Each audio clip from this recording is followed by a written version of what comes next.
What is good, y'all? I've got some really cool buffs and changes for Toxtricity, both of the forms. But before I get into explaining any of this stuff, first of all, a lot of it you can gather just by looking and reading, and you can read a couple of the moves and stuff like that, and the little disclaimers on the screen.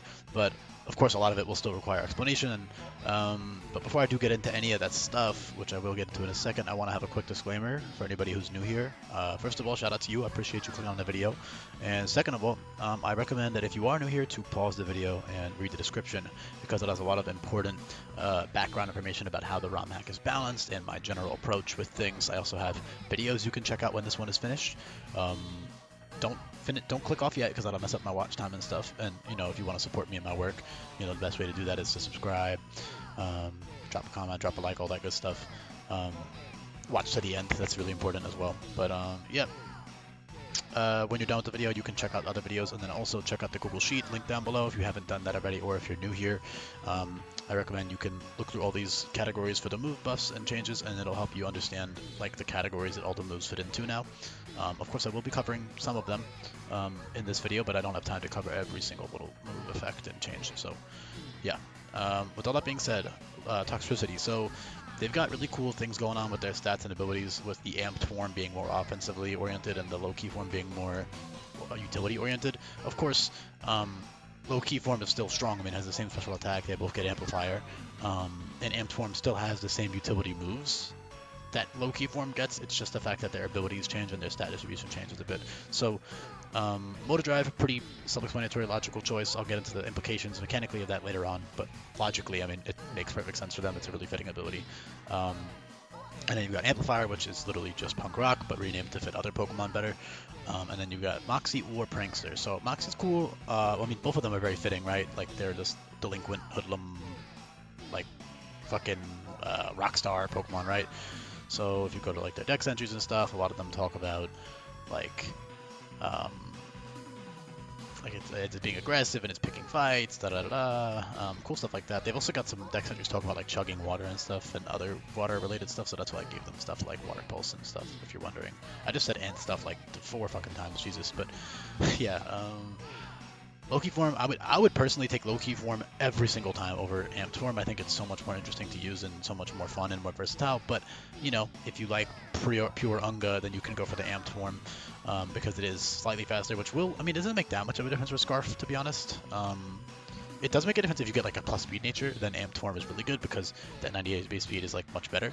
But, if you're getting neutral speed nature, which most of the time you will be, 88 base speed is still outspeeding like everything with Scarf anyways, so it's not really a huge deal.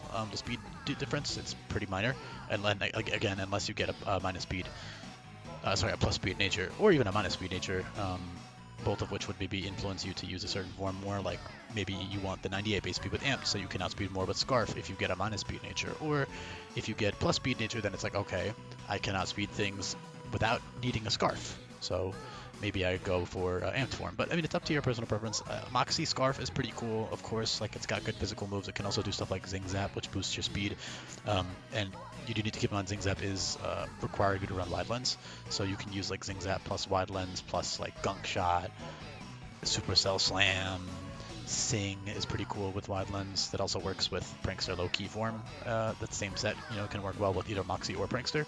Prankster Sing, letting you get off the Sing quickly, and then you don't miss with Sing, as you can read on screen, since it doesn't miss with Wide Lens. So yeah, tons of cool stuff you can take advantage of there. But the main cool thing defensively for these guys is that they get Black Sludge, and then of course that Prankster on the low key form. So Black Sludge is buffed. It's double leftovers, which is amazing. There is no Protect. It exists, but it's very limited distribution. And the clones, I was considering giving these guys Baneful Bunker, but there's another Electric Poison type that I think makes much more sense to have Baneful Bunker and Spiky Shield. So I opted not to give it to these guys, even though I can see Baneful Bunker. They do have like spikes and shit on their body. But regardless, Loki form has some really cool utility stuff like Devious. I mean, they all get the same shit, for the record. Like, they get the same moves. It's just one of them gets priority on them, the other one doesn't, right? So Prankster Encore, Prankster Battle Cry, Prankster Parting Shot, all of that is so good. Even Prankster Magnet Rise is like amazing to cheese the AI, because you can essentially get a free turn and also wall a lot of things with Magnet Rise. For example, there's an AI set with like, I don't know, fighting plus ground or whatever. You can wall them after you click Magnet Rise with priority, so that's super fun. Earlier on, you've also got, your Prankster, Strange Impulse, and Charm. Charm coming from Toxel. So you can run those really reliably as well. Toxel itself also having soundproof is pretty nice for early game. It's relatively niche, but it's nice once in a while. Like if you need to switch in on a Dismal Cry or Disarming Voice, you can shut those down. Even like Psychic Noise, stuff like that, you become immune to. Parting Shot, etc. So that's pretty good situationally. You can switch that on when you need it. And then Motor Drive is good for, just getting a free speed boost. So that's another really good thing with Motor Drive is you don't even need to run Scarf. You can just use one of your allies to bait an electric move, switch in on the electric move, and then you get +1 speed. And you can switch your moves or run whatever utility or offensive item you want to run. Even like a Motor Drive plus like Belch would be super dope too. Belch being a really, really fun move that is also boosted by Amplifier. So there are tons of moves here that are boosted by Amplifier now. Flavor-wise, so there are a couple weird ones. Thunder and Thunderclap specifically might seem weird. I think I stretched it logically because I wanted them to have cooler amplifier options outside of just Overdrive, because Overdrive is also used as a base distribution, essentially a replacement for Discharge, because Discharge is now reworked into something else. So point is, that's like for a lot of Pokemon, that's like a mid-game just electric stab, before you get like the Thunderbolt TM and stuff.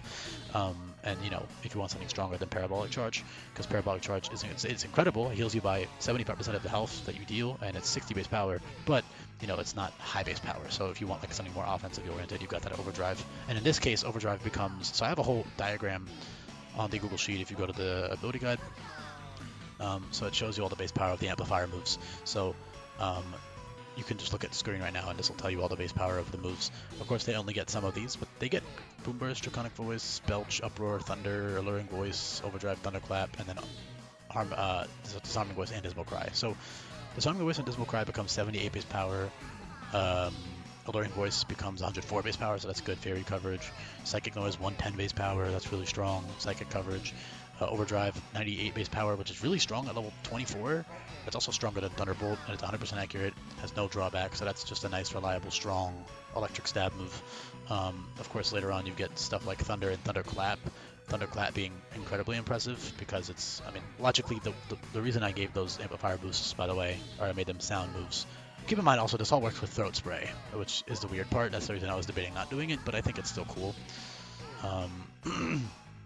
So yeah, Throat Spray is cool because you can essentially click, like Thunderclap or whatever, one-shot something that's frail, and then get a special attack boost to get a boost on your Thunderclaps later on.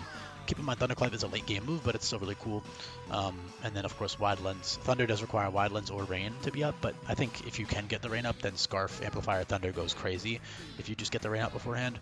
We've also got tons of good coverage moves. So physically, they have some really unique coverage moves, like Temper Flare, which is Fire-type Wicked Blow. We've also got like Ice Punch and Fire Punch and other unique type moves that they don't get on the special side. For example, Uproar is very strong. It's fighting type. It's 150 base power, I believe, with Amplifier. Hold on. 156 base power, what? Can I do math? What's 120 times 1 Oh, it's 1.3, that's why. Yeah, okay, 156. So that's a really strong move. However, you have to keep in mind that locks you in for 3 turns. So in a Nuzlocke, that's a really risky move to click. You got to plan accordingly, make sure that you're good with clicking that 3 times in a row. I would say it's a lot better than stuff like Outrage because it's consistent. It's not 2 to 3, it's 3. So that's good. So you can definitely run Scarf Uproar, especially if there's like 2 Pokemon in a row or 3 Pokemon in a row that are coming out that are weak to fighting, and none of them are faster, and none of them have Quick Claw, whatever, which is, situational, but you can definitely make it work. Not to mention, if you got like Terra Fighting, then you can one-shot neutral things with the Amplifier boosted, Scarf Uproar, especially at level 34. So yeah, if you got like lucky with Terra Fighting, that goes pretty crazy. But yeah, point being, Thunder requires Wide Lens or Rain. Thunderclap is a bit risky with AI sometimes because you need to make sure that they're not going to go for a utility move or a status move, otherwise you will be wasting your PP and potentially giving them a free turn. But most of the time you can be relatively sure what they're going to go for. At least you can you can use your EVs to your advantage to like make them less or more likely to attack you depending on how many EVs you're running in your bulk. Stuff like that is definitely easy to take advantage of. And of course on the physical side, you've got like that Temper Flare, you've got, like early Volt Tackle, level 50 Volt Tackle, the 120 power, strong move with Moxie to encourage those physical Moxie sets, and then just snowballing in general with Scarf Moxie is pretty good. It's very boring. I would personally not ever want to take the amped form because I just think it plays a lot less interestingly, but it's there for people who like that kind of thing. You can also do like Dragon Dance stuff later on. I think Dragon Dance is a really cool move on them. Number one, because they're reptilian. Number two, their whole like, you know, the dancing rock star type of thing. I think it's a really sick move for them. And Nasty Plot makes perfect sense for them. I don't know why they don't get that normally, to be honest. They totally could. So yeah, and that can go really well with like Thunderclap shit, although setup in general is up in the air how that's going to be handled. Although I have nerfed it in a lot of ways, it's still, yeah. You've got ground coverage, mud shot, mud shower, you know, mud bomber, stomping tantrum, tons of cool little coverage options you can take advantage of. Even Trailblaze is good for boosting your speed. If you don't want to run Scarf, you can like kill something that's slower than you, or quick claw Trailblaze, and then you're able to switch your moves. So you can run versus something slower. You could run Trailblaze into like Wide Lens Thunder, whatever the fuck you want to do. I mean, tons of things. Not to mention Thunder is very early. 6 badges is roughly, where's the boss cap? Here we go. 5 badges, right?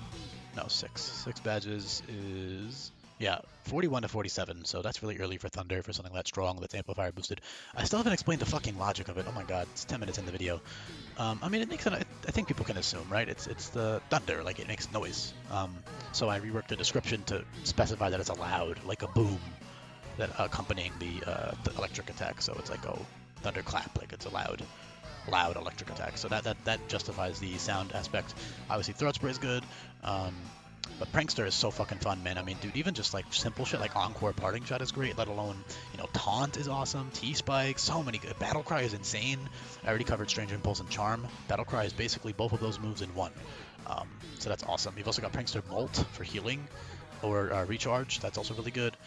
So and with Black Sludge too, I mean, you can run Max Bulk. He's also really tanky overall, because 81, 80, 80 might seem underwhelming, but in an in-game context where you can slap on HP EVs, max defense EVs whenever you need them, it's super, super useful. Not to mention Electric Poison has fucking incredible resistance, man. It's got Electric, Grass, Fighting, Poison, Fairy, Steel, Bug, and Flying. Very good defensive typing. I really like it a lot. One of my favorite type combos in the game, personally. I just think it's really fucking cool. But yeah, these guys are strong, very good utility, bulky, or can be bulky, can be faster, very versatile. I love Pokemon like this. I mean, I try to make every Pokemon versatile, but obviously, I mean, every Pokemon is versatile. It's just to the extent of how much can be done with all of them. It depends, you know. Devious Lick, as I covered, it's a really good. Well, I didn't cover it yet, but you can read it. It's a curse, it inflicts curse. So that's 3 PP2, so you can use it on 3 Pokemon with Black Sludge and Molt. You know, you can do like a Molt, Black Sludge, bulky set, and just rack up residual damage that way. And you can also do like T-Spikes into Devious, like whatever else you want to do. That's all really fun. Sing with Prankster is really reliable. It always lasts for 2 turns. So you quick Wide Lens with Prankster Sing, get that priority sleep, and that lasts for 1 full turn after the first turn. So you get 1 free turn to either set up, or Parting Shot out, or kill them safely, whatever it may be. Trailblaze to like finish them off, something like that. That's really good. Short Circuit is super strong, Zap Cannon is super strong. Those are both just high base power, non-spimmable electric moves. Zap Cannon being like Draco Meteor, and then Short Circuit being like special burn. It's like double shock but special, so it also always paralyzes, but that part isn't as relevant. Electro Shot is pretty cool, although I would only ever run that with Motor Drive, or if you just need to nuke one Pokemon that's slow and then switch out, I guess. But yeah, overall, or you could use like Electro Shot on something slower into a Thunderclap. That's pretty good too. But then you could also do Throat Spray stuff. So it's definitely worthwhile. I mean, it's a very strong move, right? And then you could also run it in Rain. That's pretty fun. Electro Shot, Thunder stuff. You've got your Water Pulse or Weather Ball. So that's all really fun. And the Rain, I forgot to mention Weather Ball. Yeah, that's pretty cool. So Rain, he definitely goes hard there. I considered Dry Skin for a bit, but there is another Electric Poison type that's going to be immune to water, so I figured that one makes a lot more sense. Although if that one didn't exist, I totally would give them Dry Skin probably, because they're like amphibious. Like they look vaguely amphibious to me, and they got the whole deck switches about chugging water and stuff. So I think being immune is cool. Boomburst Draconic Voice level 40. Those are 150 power drawback-less moves. Is my math really 120 times 1.3? Hold on, guys. Yeah, 156. Okay, so I lied. It's not 150, 156. But anyway, strong, reliable moves. Of course, if you get lucky with Terra Dragon or Terra Normal, then you get an insanely high base power option at level 40. So much so that I was debating pushing it later, but I think it's cool to encourage Amplifier more, because it is honestly kind of situational. Funnily enough. So giving that boom burst, you know, high base power early on is cool, and then that draconic voice as well. That's pretty much it. There's a couple other small things I could cover, like shift gear, giving both attack and special attack boosts now is pretty great. Again, defensively, this thing is super fun to use. I would love to just use this with the pure different utility set and then switch to like an offensive one the very next fight with move relearner. It's super fun to use. And then, yeah, last thing I guess is Toxel Whip Out. Early game, very good ability. It's a good ability the whole game, but it makes sense on Toxel given that they're a little baby, little crybaby guy. Pretty respectable bulk, respectable speed, good special attack. And then you can choose the form based on the date, the time of day. I figured that the energy evolution method felt kind of weird for them, like electric versus poison, I guess, would have been what I would do, but that just feels kind of awkward to me logically, so I ended up just doing day and night. You know, it makes enough sense. It's not perfect. I prefer the nature method in terms of flavor, but that doesn't let you pick, because even if you change it with mints, it doesn't actually change which one you evolve into, and I want the player to be able to pick what evolution they get. So, yeah. A couple other small things I could cover, but I trust that you guys can look it all up in the move sheet. Shout out to you if you made it to the end of the video. I really do appreciate you. I'm serious. Drop a comment if you did, though. That would help out the channel a lot. Make sure you like, subscribe if you haven't already. I'll be back for more coming up.